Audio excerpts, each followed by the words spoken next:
May mas lalala pa sa problema natin sa kahirapan. Sa kawalan ng edukasyon, Sa kakulangan ng trabaho. sa milyon-milyong problemang nagpapasakit. Sa milyong-milyong Pilipino. Ang pinakamabigat na problemang hinaharap natin ngayon. Ay ang kawalan ng pag-asa. Pero ako, mahal ko ang bayan ko. Ayokong sumuko. Ayoko nang magreklamo. Ayoko lang umasa pa sa iba.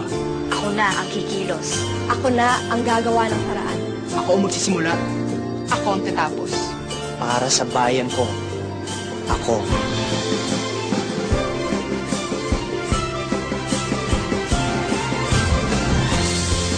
Ako mismo. Ako mismo. Ako mismo. Ako mismo. Ako mismo. Ako mismo. Ako mismo. Ako mismo. Ako mismo.